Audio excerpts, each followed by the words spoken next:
आल्हा को बड़ा भाई मानकर उदल, मलखान, ब्रह्मा और ढेवा उसकी आज्ञा को पिता की आज्ञा मानकर पालन करते थे। एक दिन मलखान ने आल्हा से शिकार खेलने जाने की अनुमति मांगी। आल्हा ने समझाया कि बेवजह कहीं किसी से लड़ाई हो जाएगी। अपने क्षेत्र में ही शिकार खेल लो। अभी मांडवगढ़ की लड़ाई से अपनी सेना उबर नहीं पाई है। मलखान ने कहा, दादा, मैं शिकार खेलने जा रहा हूं, अकेला जाऊंगा। सेना को ले जाने का प्रश्न ही नहीं उठता। आल्हा ने अनुमति देते हुए समझाया कि किसी से उलझना मत। मलखे बोला, दादा, पहली गलती पर ध्यान नहीं दूंगा, दूसरी बार किसी ने छेड़ा तो क्षमा कर दूंगा, पर तीसरी बार गाली दी तो मुंह में तलवार हंस दूंगा। इस तरह मलखान अकेला ही शिकार खेलने निकल पड़ा। दूर तक जंगल में भटकता रहा, परंतु कोई शिकारी पशु न मिला। दोपहर बाद एक हिरन दिखाई दिया। मलखान ने तीर मारा, हिरन गिर गया। मलखे हिरन के पास पहुंचा तो सिरसागढ़ का राजा पारथ अपने घोड़े पर आ पहुंचा। बोला, मेरे शिकार को तुमने क्यों मारा? मैं इसे घेर कर ला रहा था। तब तुमने इसे क्यों मारा? मलखान बोला, मैंने मारा तो मेरा हो गया। पहले तुम मार देते तो मैं कुछ न कहता, पर तुम हो कौन? पारत तो नयान्या राजा बना था। क्रोध से कांपने लगा। बोला, मैं सिरसा का स्वामी हूं। मेरा नाम पारत है, दिलीप्ति पृथ्वीराज का भतीजा हूं। पर तुम मेरे राज्य में क्यों घुसे? तुम कौन हो? मलखान ने कहा, मेरा नाम मलखान है, महोबा का राजकुमार हूं। ये क्षेत्र महोबा की सीमा में है, तुम्हारे बाप का नहीं है। पारत सिंह ने कहा, पहले यहां बच्छराज का राज था। उसके मरने के बाद दिलीप्ति पृथ्वीराज चौहान ने जीतकर इसे अपने राज्य में मिला लिया और मुझे यहां का शासन सौंप दिया। यह सुनकर तो मलखान बिफर गया, तो ये मेरे ही पिता का है, मैं बच्छराज का ही पुत्र हूं। पारत सिंह ने कहा, तो मैं पहले तेरा शिकार करता हूं। पहले अपने मन की निकाल ले, नहीं तो पीछे पछताएगा। मलखान ने कहा, पहला वार तुम ही करो। हम तो कभी पहला वार नहीं करते, भागते हुए के पीछे नहीं भागते, निहत्थे शत्रु को नहीं मारते, स्त्री पर हथियार नहीं उठाते। लो करो पहला वार, मैं हूं तैयार। पार्थी सिंह ने भाला मारा। मलखे ने बाएं होकर वार बचा लिया। फिर उसने सांग उठाकर फेंकी तो मलखान की घोड़ी हट गई और सांग धरती पर गिरी। क्रोध में पारथ ने तलवार निकाल ली। बिल्कुल निकट जाकर तलवार की चोट की। मलखान ने अपनी ढाल से चोट बचाई और वार किया। कुछ देर खटाखट तलवारें बजी, परंतु मलखे की घोड़ी ने अगले दोनों पांव उठाकर पारत के घोड़े पर आक्रमण किया तो घोड़ा उल्टे पांव भागा। मलखान तो बता ही चका था कि भागते हुए शत्रु का पीछा नहीं करते। अब मलखान अपना मारा हुआ शिकार लेकर चला आया। महोबे आकर उसने आल्हा को सारी कहानी सुनाई।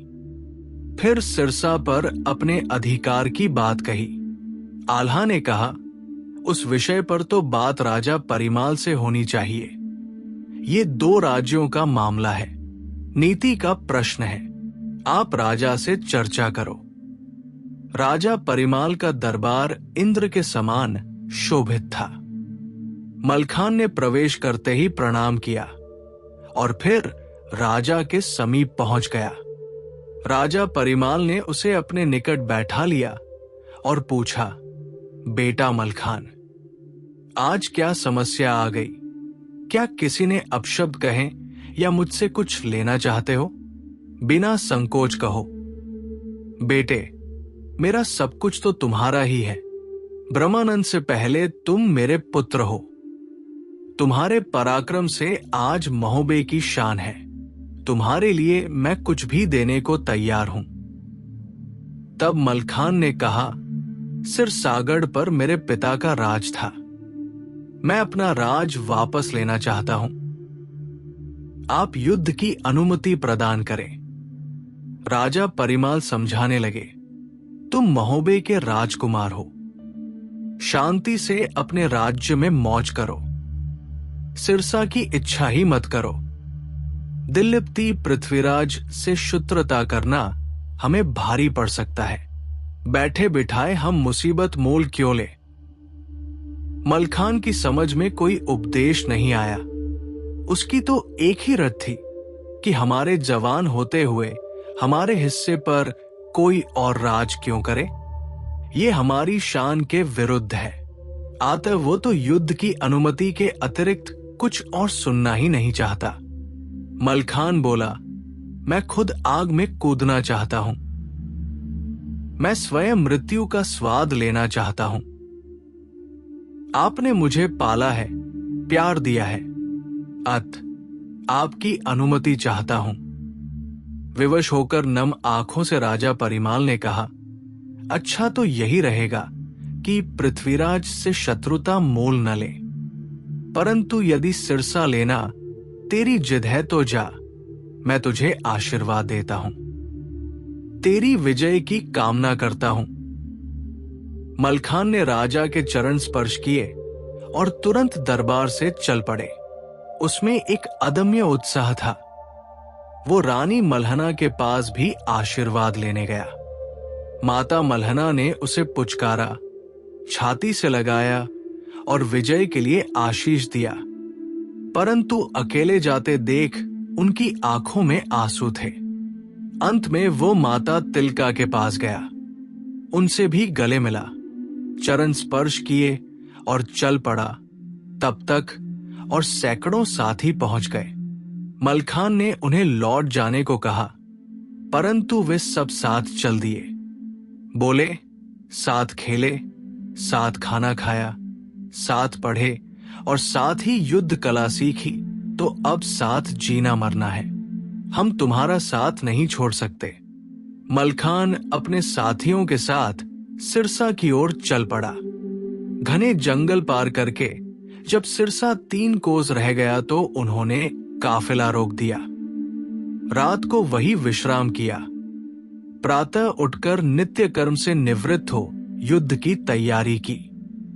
तभी विचार बना कि सिरसा के पारत सिंह को पत्र लिखकर सावधान करना चाहिए। मलखान ने पत्र लिखा। सम्मानपूर्वक संबोधन करके लिखा, सिरसागढ़ मेरे बाप का है, मैं इसे लेने आ गया हूं। आप तुरंत सिरसा खाली करके चले जाए। इसी में दोनों पक्षों और नगरवासियों का हित है, अन्यथा युद्ध से निर्णय तो हो ही जाएगा। हरकारा पत्र लेकर पारत के पास पहुंचा। पत्र पढ़कर पारत क्रोधित हो गया। इसी समय सेनापति को युद्ध के लिए तैयारी का आदेश कर दिया गया। इधर के नगाड़ों की आवाज के साथ ही मलखान भी सिरसा की ओर आगे बढ़ा। दोनों ओर से सेनाएं सम्मुख थी। मलखान से पारत पहले घबराया हुआ था। अब फिर सिरसा के सैनिकों में भगदड़ मची। पारत भी शाम होने तक तो लड़ा। फिर उसने दिल्लिप्ति पृथ्वीराज को संदेश भेज दिया, महोबा वालों ने आक्रमण कर दिया है, आप मदद के लिए सेना भेज दो। हरकारा रात भर घोड़ा दौड़ाता हुआ दिल्ली पहुंचा और राजा पृथ्वीराज को पत्र दे दिया। पृथ्वीराज ने धांधु के नेतृत्व में कुमुक भेजी।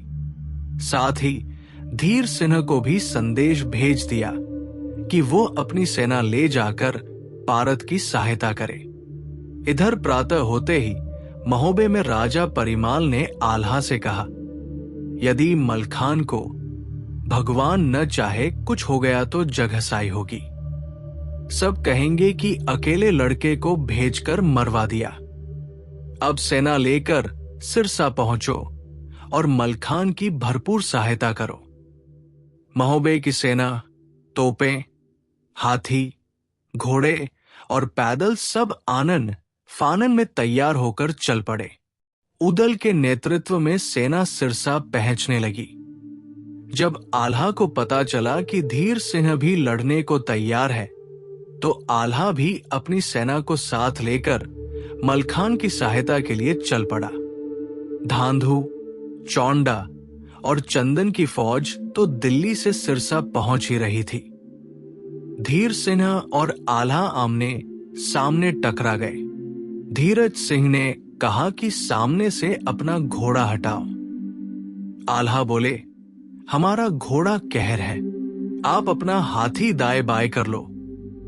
दोनों भिड़ गए तो धीरज ने सांग फेंककर मारी। आल्हा ने बचाव कर लिया। सांग नीचे जा गिरी। धीरज ने बुर्ज उठाकर चलाया। आल्हा ने पकड़ लिया। धीरज ने जोर लगाए, पर छुड़ा न सका और हौदे से नीचे कूद गया। धीरज ने तब पूछा, तुम कौन हो? आल्हा ने कहा, मैं दसराज का पुत्र हूं आल्हा, महोबे के राजा परिमाल का पालित हूं। मैं धीर सिंह से मिलने जा रहा था, सो धीरज सिंह तुमसे मिलकर बड़ी प्रसन्नता हुई। धीरज भी आल्हा से मिलकर खुश हुआ। दोनों मित्र बन गए। आल्हा ने कहा, बच्छराज चाचा की मृत्यु के बाद पृथ्वीराज ने हमारे सिरसा पर कब्जा कर लिया। पारत सिंह से सिरसा वापस दिलवा दो, क्यों खून खराबा किया जाए। धीरज की समझ में यही न्याय लगा। सिरसा पहुंचकर उसने पारत को बुलाकर समझाया, परंतु स्वार्थ के सामने न्याय कभी समझ में नहीं आता। पारत नहीं माना और दोनों ओर से सेनाएं लड़ने को तैयार हो गई। तब पारत बोला, क्यों न एक वीर अपनी बराबरी से लड़े। आल्हा ने समर्थन करते हुए कहा, ठीक है। पारत और मलखान लड़े। धांधु और उदल भिड़े। धीरज सिंह से तालहन सैयद लड़े। चंदन से ढेवा और चौड़िया राय से स्वया आल्हा। युद्ध शुरू हो गया। महोबे के वीरों के सामने कोई वीर डट नहीं पाया। दनादन गोलियां चली। तीर पक्षी की तरह उड़ने लगे। सिरसा की प्रजा भी हाहाकार करने लगी। सेना के जवान गिरते हुए कटे पेड़ों से लग रहे थे। पारत सिंह जान बचाकर दिल्ली भाग गया। सिरसा फतह हो गया। आल्हा ने मलखान को सिरसा में ही राज करने को छोड़ दिया। बाकी वीर महोबा को वापस चले। मलखान ने तालहन चाचा से कहा कि मुझे 10 तोप, 50 हाथी, 100 घोड़े और 800 पैदल सैनिक दे दो। तालहन ने तुरंत इतने हथियारबंद सैनिक दे दिए और कहा कि जब किसी वस्तु की जरूरत हो तो महोबे को खबर कर देना। आल्हा, उदल, ढेवा, ब्रह्मा और तालहन महोबा लौट आए। विजय का समाचार सुनकर राजा और प्रजा सब खुश हो गए। माताएं भी प्रसन्न हो गई। रानी तिलका और दिवला ने सिरसा जाने की इच्छा प्रकट की। उधर पारत ने दिल्ली पहुंचकर पृथ्वीराज से सब हाल सुनाया और कहा, आप दिल्ली से भारी सेना भेजकर सिरसागढ़ वापस दिलवाओ। पृथ्वीराज ने समझा दिया कि सिरसा एक छोटा सा स्थान है, उसके लिए हमें दिल्ली से सेना नहीं भेजनी चाहिए। कभी मौका देखकर हम सिरसा पर फिर से अधिकार कर लेंगे। तब पारत दिल्ली में ही रह गया और मलखान सिरसा का राजा बन गया।